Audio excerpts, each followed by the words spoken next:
नमस्कार, जम्मू कश्मीर का ये बुलेटिन देख रहे हैं आप और मैं हूं प्रियंका आपके साथ। तो चलिए शुरुआत करते हैं बुलेटिन की और बुलेटिन की शुरुआत करेंगे जो कश्मीर में लगातार टारगेट किलिंग्स का सिलसिला जारी है, क्योंकि कश्मीर में जो टारगेट किलिंग्स हो रही हैं उसके खिलाफ जम्मू में प्रदर्शनों का सिलसिला बदस्तूर जारी है। आज भी जम्मू में विभिन्न संगठनों ने प्रदर्शन कर केंद्र और राज्य सरकार पर घाटी के हालात को काबू में करने में विफल रहने का आरोप लगाया। नेशनल कॉन्फ्रेंस की यूथ इकाई, राष्ट्रीय बजरंग दल और जम्मू हाईकोर्ट बार एसोसिएशन ने अपने अपने स्तर पर प्रदर्शन करते हुए कश्मीर में आतंक फैलाने वाले आतंकियों के खिलाफ सख्त कदम उठाने की मांग की।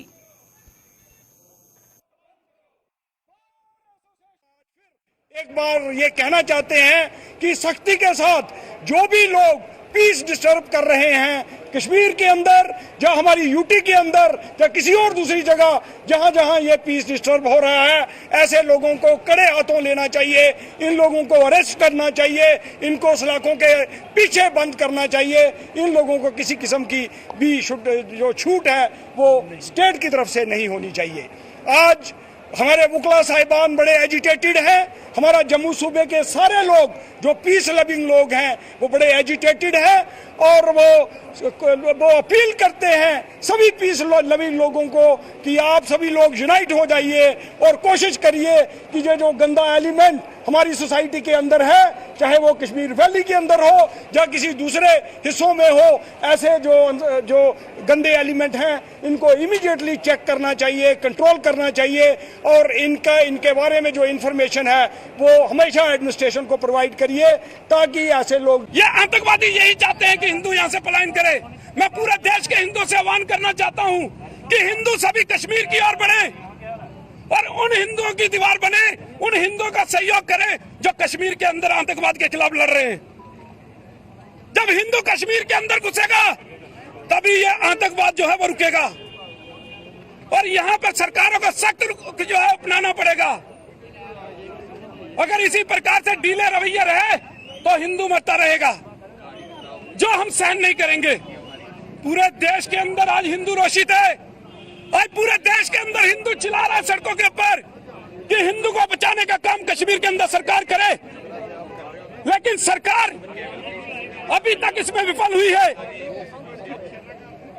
तो आज सरकार से हम मांग कर रहे हैं कि कश्मीर के अंदर, जम्मू के अंदर हमें लेफ्टिनेंट गवर्नर जीडी बख्शी चाहिए।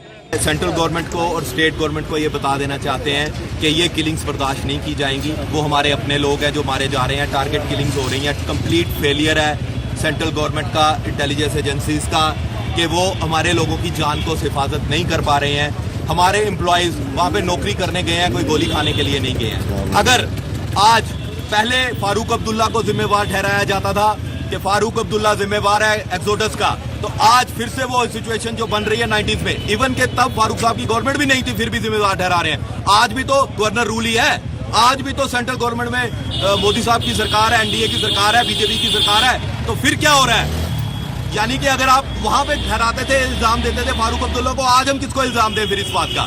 90s की तरह वो सिचुएशन वापस आ रही है। हमारे लोगों की अगर जान वो बचा नहीं सकते हैं तो उनको यहाँ पे ट्रांसफर करें या उनको सेफ जोन्स में उनको प्रोटेक्शन दें, कुछ ना कुछ करें, कोई पॉलिसी बनाएं इस तरीके की कि लोगों की जान बचे। भारतीय जनता पार्टी ने कश्मीर में बेगुनाह लोगों को निशाना बनाए जाने की साजिश के लिए पाकिस्तान को जिम्मेदार ठहराया। भाजपा के प्रदेश अध्यक्ष रविंद्र रैना ने पाकिस्तान की साजिश पर कश्मीर में अपनी साजिशों को अंजाम दे रहे कायर आतंकियों से मुकाबला करने के लिए हर किसी से उठ खड़ा होने की अपील की है। जम्मू में भाजपा मुख्यालय में आज आयोजित एक कार्यक्रम के दौरान पत्रकारों से बातचीत करते हुए उन्होंने ये बात कही। और इस साजिश का भी हम डटकर मुकाबला करेंगे। जो कार्य जम्मू कश्मीर के माननीय लेफ्टिनेंट गवर्नर साहब की एडमिनिस्ट्रेशन ने जो कदम उठाने हैं वो उठाए जाएंगे और हमारे जो बहादुर जांबाज भाई बहन जो कश्मीर के अंदर काम करते हैं, मैं उनसे भी आग्रह करूंगा कि हम सबको मिलकर इस षड्यंत्र से लड़ना है। सबकी जान माल की हिफाजत करना ये हमारी रेस्पॉन्सिबिलिटी है, जिम्मेदारी है। हम अपने कर्तव्य का, जो सरकारी तंत्र में बैठे हमारे वरिष्ठ अधिकारी, पुलिस के अधिकारी हैं, पैरामिलिट्री फोर्सेस के अधिकारी हैं या सेना के अधिकारी, वो लगातार जबरदस्त तरीके से आतंकवाद के विरुद्ध अभियान छेड़े हुए हैं। इस आतंकवाद का भी उन्मूलन करेंगे, जड़ से उखाड़ के इस आतंकवाद को समाप्त करेंगे। कश्मीर घाटी के अलग अलग जिलों में पीएम पैकेज के तहत नियुक्त किए गए आरक्षित वर्ग और कश्मीरी पंडित सरकारी मुलाजिमों ने जम्मू में आज लगातार तीसरे दिन जोरदार प्रदर्शन किया। इन मुलाजिमों ने जम्मू प्रेस क्लब से एक रोष रैली निकाली और तवी पुल जाम कर दिया। ये लोग उन्हें कश्मीर से जम्मू ट्रांसफर करने की जिद पर अड़े हैं और इनका क्या कुछ कहना है कि अब कश्मीर में ड्यूटी देना उनके लिए मुमकिन नहीं है। उन्होंने बताया कि सरकार कश्मीर के हालात सुधरने के लाख दावे कर रही है, लेकिन इन दावों में कोई सच्चाई नहीं। टारगेट किलिंग हो रही है श्रीनगर में, वो बंद की जाए। प्रशासन के ऊपर सवाल उठ रहे हैं। प्रशासन बोल रहे हैं इमरजेंसी खत्म हो गई है, मगर इमरजेंसी कोई खत्म नहीं हो गई है। इनको क्यों मोहरा बना रहे हैं? पहले कश्मीरी पंडित राहुल भट्ट जी, अब ये मैडम हमारी क्यों मोहरा बना रहे हैं? क्यों लोगों को मरवा रहे हैं? इन सारों की ट्रांसफर हो जाए जम्मू, और इन बच्चों को क्या जवाब देंगे? ये आज उनका हस्बैंड भी अभी तक वहाँ बैठा है, उसकी भी ट्रांसफर की जाए। अब बच्चे यतीम हो जाएंगे तो ये खुश हो रहे हैं। ये कोई बयान नहीं दे रहे, कोई जवाब नहीं दे रहे। पहले इन्होंने बोला हम सोचेंगे, कितनी देर लगाएंगे सोचने में, साल एक सोचने में लगाएंगे। हम इनकी ट्रांसफर चाहते हैं सर, और इनका हक मिलना चाहिए। अब इनका हक तो दे दो, मगर सर गवर्नमेंट कुछ नहीं कर रही है। जो भी मुलाजिम वहाँ मर रहा है वो मर नहीं रहा है, वो शहीद हो रहा है, वो देशभक्त है। मैं एलजी साहब को ये कहना चाहता हूँ, हम देशभक्त लोग हैं, इसलिए हम गवर्नमेंट के कहने पर इंटर डिस्ट्रिक्ट पॉलिसी के तहत 2007 से वहाँ काम कर रहे थे। वहाँ के लोग हमें कोऑपरेट कर रहे थे, अभी भी करते हैं। वहाँ के स्टाफ मेंबर हमने पूरा कोऑपरेशन दिया, इसलिए हमने 15 साल जॉब किया। आज हम इनसिक्योर फील कर रहे हैं। मेहरबानी करके हमारी रेस्पेक्टिव हमें होम डिस्ट्रिक्ट में ट्रांसफर कर दी जाए जब तक वहाँ नॉर्मलसी नहीं होती, और हमारे लिए ट्रांसफर पॉलिसी बनाई जाए जिसमें हमारा 20 साल का टेन्योर होता है सर्विस का, तो उसमें वो ABC ग्रेड बना सकते हैं। 2007 में हमारी सबसे पहली रिक्रूटमेंट हुई है ST ST LC वालों की। 2007 में हमारे मुलाजिमों को इन्होंने वहाँ डाला है। 2008 में भी डाले हैं। 2009 में बल्क में मुलाजिम हमारे वहाँ गए हैं, हमें बलि का बकरा बनाया। फिर 2010 में इन्होंने वहाँ कश्मीरी पंडितों को भेजा। पहले हमारे ऊपर इन्होंने कार्ड खेला था सर कि ये सेफ रहते हैं वहाँ, अगर ठीक रहेंगे तो 2010 में भेजेंगे पंडितों को। तो हम सेफ रहे, हम आज तक वहाँ ठीक ही रहे हैं। लेकिन जो ये 1 साल से हालात बने हैं ना, हम डिस्टर्ब है, हम मेंटली डिस्टर्ब है। हम वहाँ ड्यूटी किस तरह से दे सकते हैं? जान पे आई हुई है, किस तरह से ड्यूटी देंगे? ट्रांसफर पॉलिसी, ट्रांसफर भी नहीं, ट्रांसफर पॉलिसी चाहिए, क्योंकि जो 1-1 साल से ड्यूटी दे रहे हैं उनकी ट्रांसफर मुमकिन नहीं है। ये हमें भी पता है, हम सब पढ़े लिखे हैं, एजुकेटेड है। ट्रांसफर पॉलिसी हमें दी जाए जो पिछले 10-10 साल से 15 टाइम पीरियड फिक्स कर दो ना। फीमेल्स के लिए इतना है, मेल्स के लिए इतना है। 20 साल दे दो, 15 साल दे दो, लेकिन टाइम पीरियड फिक्स करो हमारे लिए कि इस टाइम पीरियड के बाद आप अपनी होम डिस्ट्रिक्ट में आओगे। कठुआ के जिला कोर्ट परिसर में आने वाले कुछ सालों में चिलचिलाती धूप में यहां आने वाले लोगों को बेहद सुकून मिलने वाला है। इस परिसर में आज पर्यावरण दिवस के उपलक्ष्य पर सैकड़ों छायादार पेड़ लगाए गए और डिस्ट्रिक्ट लीगल सर्विसेज अथॉरिटी ने आज वन व कृषि विभाग के सहयोग से इस परिसर में एक प्लांटेशन ड्राइव चलाकर ये पौधे लगाए और पर्यावरण संरक्षण के प्रति अपनी जिम्मेदारी का निर्वाह किया। District legal services authority Kathua की तरफ से कोर्ट कॉम्प्लेक्स में पर्यावरण दिवस का सेलिब्रेशंस किए हैं, जिसमें हमने पूरे कोर्ट कॉम्प्लेक्स में ये फ्रूट ट्रीज और दूसरे जो छायादार पेड़ हैं इनको लगवाया है। जुडिशियल ऑफिसर्स ने खुद इनको लगाया है और ये सब हमारे चेयरमैन सर की इंस्ट्रक्शंस और गाइडेंस के तहत किया गया है। लेट्स होप कि हम इस तरह के जो ओकेजन्स हैं इससे ज़्यादा से ज़्यादा अवेयरनेस क्रिएट कर सकें कि we have to take care of our environment और ज़्यादा से ज़्यादा पेड़ लगाएं, ताकि आप देख रहे हैं जैसे क्लाइमेटिक चेंजेस हो रही हैं जो कि ठीक नहीं है, ग्लोबल वार्मिंग है। तो इस तरह के छोटे छोटे एफर्ट्स से हम कुछ बेबी स्टेप्स लेके इनको रोक सकते हैं और इसमें थोड़ा अपना योगदान दे सकते हैं।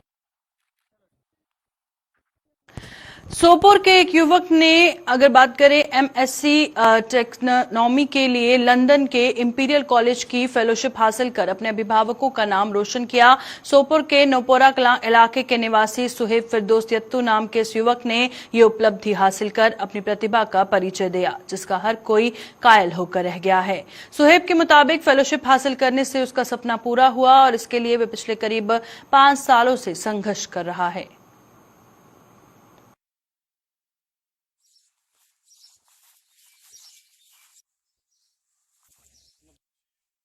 देखिए, ऑफर मुझे आया था इंपीरियल कॉलेज लंदन से भी, हार्पर एडम्स यूनिवर्सिटी से भी और यूनिवर्सिटी ऑफ रीडिंग से भी।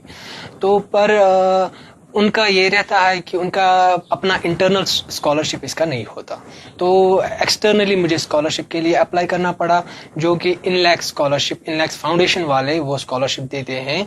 इस साल 12 स्टूडेंट्स को इसके लिए सेलेक्ट किया गया, पर कंजर्वेशन फील्ड में से बस एक को सेलेक्ट करना था, उसमें से मेरा नाम उस लिस्ट में आ गया। तो ये स्कॉलरशिप जो है ये हमारा सारा कुछ कवर करता है, जो हमें वहाँ पे एक्सपेंसेस लगते हैं वो कवर करता है। और मैंने अप्लाई किया है MSc taxonomy, biodiversity and evolution, जो कि मेरा एक्चुअल सब्जेक्ट है, जो मैं अभी यहाँ पे कर रहा हूँ वही मैं वहाँ पे भी करना चाहता हूँ, पर वहाँ पे इक्विपमेंट्स और बाकी चीजें, वो मॉडर्न टेक्निक्स सीखने को मिलती है, इसीलिए मैं अप्लाई कर रहा हूँ। मैंने अप्लाई किया इंपीरियल कॉलेज लंदन। रामबन के एक सरकारी स्कूल में राष्ट्रभाषा हिंदी के किसी टीचर करे तैनात न किए जाने से शिक्षा विभाग की पोल खुल रही है। इस अनदेखी से जिले के कंगा इलाके में स्थित गवर्नमेंट हाई स्कूल में पढ़ने वाले बच्चों की पढ़ाई प्रभावित हो रही है और शिक्षा विभाग लंबी ताने सोया है। इन बच्चों की माने तो स्कूल खुले अब 3 महीने हो चुके हैं और 10वीं की परीक्षाएं भी अब सिर पर हैं, लेकिन इसके बावजूद उन्हें हिंदी विषय पढ़ाने वाला टीचर यहां तैनात नहीं किया गया। 3 महीने हो गए स्कूल खुले, अभी तक कोई हिंदी का टीचर नहीं है। हमने 10th के एग्ज़ाम देने, कैसे देने, हमने कोई यहाँ पे हिंदी का कोई टीचर नहीं है। हमने क्या पढ़ा है, हिंदी का कुछ भी नहीं पढ़ा है अभी तक। हमारे स्कूल का नाम गवर्नमेंट हाई स्कूल कंगा है और हमारी डिमांड ये है कि हमारे पास हिंदी का टीचर नहीं है और उर्दू वालों ने सब ने अपना अपना आधा सिलेबस कंप्लीट कर लिया है और हमारे पास अभी तक कोई भी हिंदी का टीचर नहीं है और हमारी ये डिमांड है कि हमारे पास हिंदी का टीचर हो। कहते हैं अगर कुछ करने का जुनून हद से ज्यादा हो और लगन सच्ची हो तो इंसान बिना किसी प्रशिक्षण के कुछ भी हासिल कर सकता है। पेंसिल स्केच बनाने का ऐसा ही कुछ जुनून सवार था जिला कठुआ के ब्लॉक बनोटी के गांव सोथल की छात्रा पर। इस छात्र ने अपनी कड़ी मेहनत और सच्ची लगन से बिना किसी प्रशिक्षण के पेंसिल स्केच बनाने पर महारत हासिल कर ली। पेश है इसी पर एक रिपोर्ट।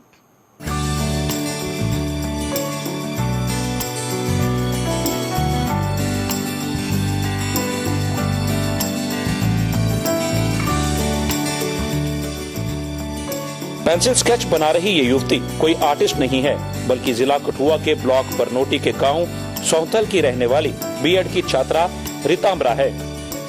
रिताम्बरा को ड्राइंग का शौक बचपन से ही था, लेकिन पेंसिल स्केच बनाना उन्होंने वर्ष 2020 से शुरू किया। पेंसिल स्केच बनाने की कला उन्हें कोरोना महामारी ने सिखाई। कोरोना महामारी के कारण जब सरकार ने लॉकडाउन लगाया, इसी लॉकडाउन के दौरान रिताम्बरा ने पेंसिल स्केच बनाने पर महारत हासिल की और आज वो एक मंझे हुए पेंसिल स्केच आर्टिस्ट की तरह हर किसी का स्केच बखूबी से बना लेती है। ड्राइंग का शौक मुझे स्टार्टिंग से ही था, बचपन से ही मैं ड्राइंग करती आ रही हूँ और स्केचिंग मैंने जून 2020 में स्टार्ट की है। लॉकडाउन में मैंने स्केचिंग का शुरुआत की, स्केचिंग की।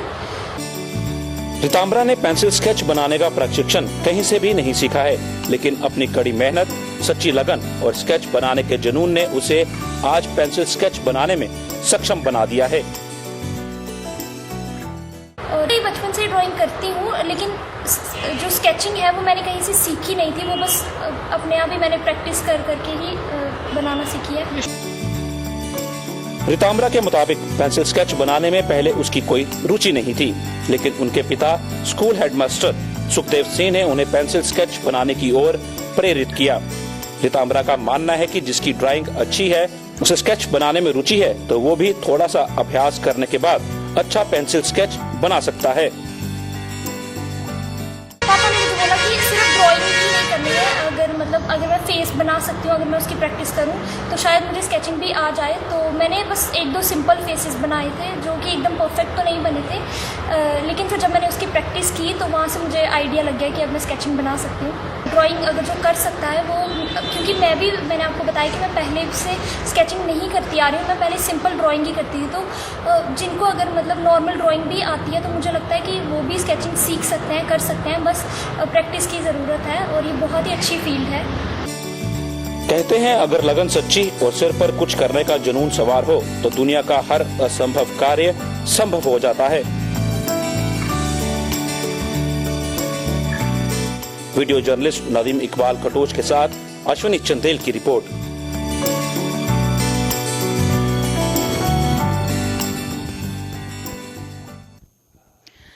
शोपियां के अगला जैनपुरा इलाके में शुक्रवार रात को हुए ग्रेनेड हमले का खौफ इस इलाके में रह रहे प्रवासी श्रमिकों में अभी भी देखा जा रहा है। इस आतंकी वारदात से 2 श्रमिक घायल हो गए थे, जिन्हें इलाज के लिए अस्पताल में भर्ती करवाया गया और उनकी हालत स्थिर बताई जा रही है। पहले ये कयास लगाए जा रहे थे कि इस इलाके में एलपीजी सिलेंडर में धमाका हुआ, लेकिन चश्मदीदों की माने तो उन पर ग्रेनेड हमला ही किया गया था। इन लोगों ने अब कश्मीर घाटी को छोड़ने का मन बना लिया है और क्या कुछ कहना है इन लोगों का, आइए आपको बताते हैं।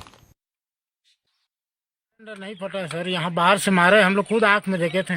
कार बाहर में खड़ा हुआ था, एक बाइक भी खड़ा हुआ था, हमारी चद्दरों में पूरे छेद हो चुका है। पर यहाँ पे 8:30 बजे के बिरदियार में हम लोग खाना वाना खा रहे थे, उस टाइम में एक धमाका सा महसूस हुआ। मगर धमाका सा महसूस हुआ तो हम लोग डर गए। डर के इसलिए हम लोग काम करने वाला रोज के खाने वाला आदमी हूँ, तो धमाका हुआ तो आर्मी वाला आए सारे। फिर जो यहाँ का पुलिस वाले हैं वो आए, फिर बाद में वो अपना जो छानबीन किया वो किए। अभी हम लोग यहाँ रहने के लिए नहीं चाह रहे, जहाँ हम लोग को सुरक्षा देंगे तो रहेंगे, नहीं तो हम लोग चले जाएंगे। कश्मीर में आतंकवाद के खिलाफ लड़ाई लड़ रहे सुरक्षा बलों के हाथ बड़ी कामयाबी हाथ लगी है। सुरक्षा बलों ने साउथ कश्मीर के जिला अनंतनाग के कपरान ऋषिपुरा इलाके में हुई मुठभेड़ में हिजबुल मुजाहिदीन के शीर्ष कमांडर निसार खांडे को मार गिराया है और पुलिस के मुताबिक खांडे अक्टूबर 2018 से कश्मीर घाटी में आतंकी गतिविधियों में सक्रिय था। इस मुठभेड़ में सेना के 3 जवान व एक नागरिक भी घायल हुआ और सभी को इलाज के लिए सेना के श्रीनगर स्थित बेस अस्पताल में भर्ती करवाया गया, जिनकी हालत फिलहाल स्थिर बताई जा रही है।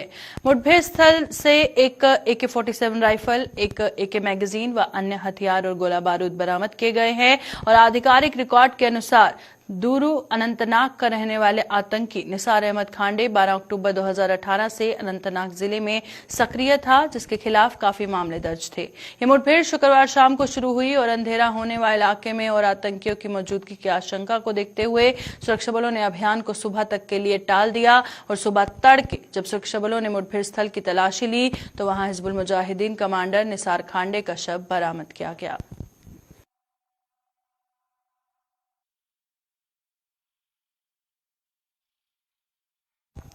जम्मू के जीएमसी के प्रधानमंत्री जनऔषधि योजना के nodal officer doctor Kailash Thakur ने मरीजों से प्रधानमंत्री जनऔषधि केंद्र से दवाइयां खरीदने का आह्वान किया। उन्होंने कहा कि प्रधानमंत्री जनऔषधि केंद्र से दवाइयां खरीदने से उनके दवाइयों के बिल में 70 से 80% कमी आएगी। तो इसलिए मेरी सबसे रिक्वेस्ट है कि सभी लोग जो है जेनरिक मेडिसिन का इस्तेमाल करें। आपका जो मेडिकल का बिल है वो कम से कम 70 to 80% जो है वो कम हो जाएगा और उससे सबका फायदा हो जाएगा।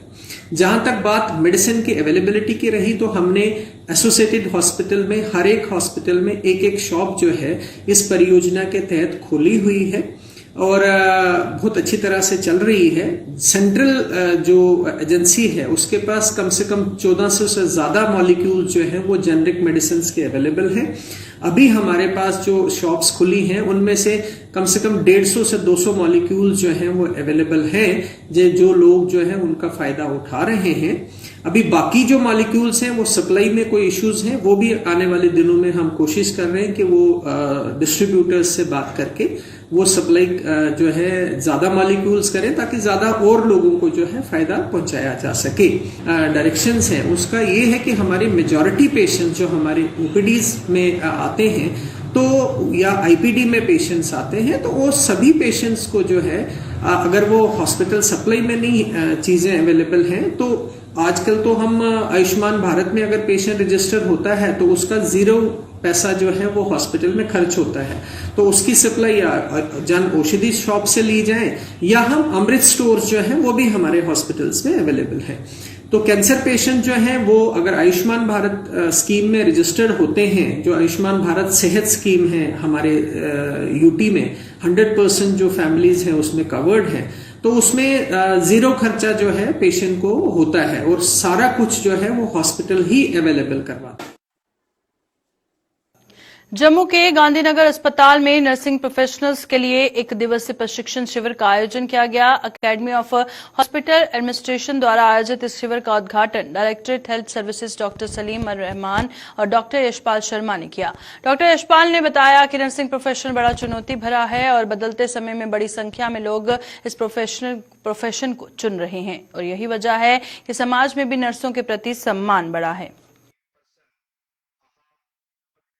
कहने में अब गर्व होता है कि जो हमारे समय में नर्सेज का स्टेटस था वो अब नहीं रहा। अब over a period of time this things have changed. Nursing profession is one of the very challenging profession और इस प्रोफेशन में अब लोग नर्सेज की बहुत इज्जत करते हैं, पहले ऐसा नहीं था।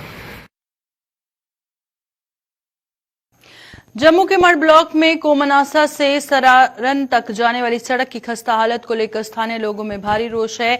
इन लोगों का आरोप है कि अब तक कई सरकारें आईं और कई चली गई, लेकिन किसी ने भी सड़क की सुध नहीं ली।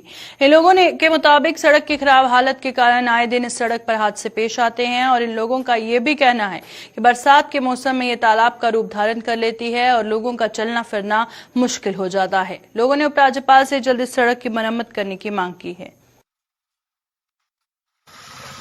गोमनासा से लेके पिछले 5-6 साल तक सहारन तक जब से मैंने अपनी होश संभाली है, मेरा जबकि मैं वोटर लिस्ट में मेरा वोटर में नाम आया, जब से मैं इन पार्टियों को वोट देता आ रहा हूँ, ये रोड की हालत बहुत ही खराब है। और रोड के साथ ये आगे बरसात में आप देख सकते हैं कि रोड की कितनी हालत खराब है। आगे इधर पता नहीं चलेगा, छोटे छोटे बच्चे लोगों के स्कूल जाते हैं, ट्यूशन से जाते हैं, पता नहीं चलता रोड कहाँ पे है और पानी कहाँ पे है। और ये नालियों की हालत देख रहे हो साथ में आप। आज जो स्वच्छ भारत अभियान वाले बोलते हैं कि हम भारत को स्वच्छ करना चाहते हैं, आज कहाँ सोए हुए हैं वो दिखाओ। जदों असें होश संभाली दी है तुस भी इधर आंदे हो, ये रोड असें इयै लिया दिक्खेआ टुटे दा। हुण थोड़े दिनें बरसात आई जानी है ते इत्थै लोकें मच्छियां फड़नियां ने इस रोड पर। ये हालत होई जंदी है इस रोड दी।